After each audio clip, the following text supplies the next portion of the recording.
Hey everyone, welcome aboard the Windows and Computer channel. If you are an insider and wish to join Skip Ahead, what's Skip Ahead?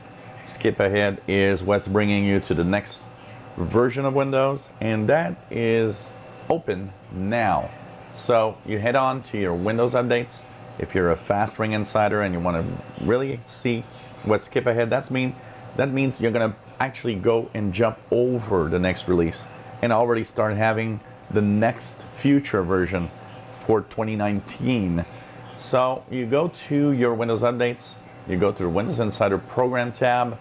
There you will see you should normally be active development of Windows, Fast Ring. If you click, you will see something called Skip Ahead to the next Windows release. You can now skip ahead. It's open, and it's open only for a certain number of users.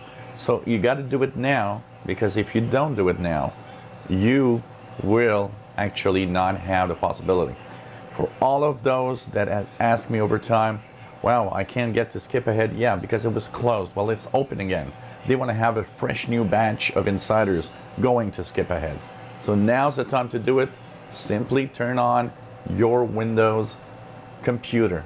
Even if you're not an insider but you wish to be in skip ahead, you can do it right now. All you got to do is go to Windows Insider Programs, start the Insider Previews, make sure you got a Microsoft account, and click to make sure that you go to skip ahead to the next Windows release. So it's open now. It's now or never, because in the next few days, at some point it's going to shut down and you won't be able to join again. So do it right away. If you enjoy my videos, please subscribe, give us a thumbs up. Thank you for watching.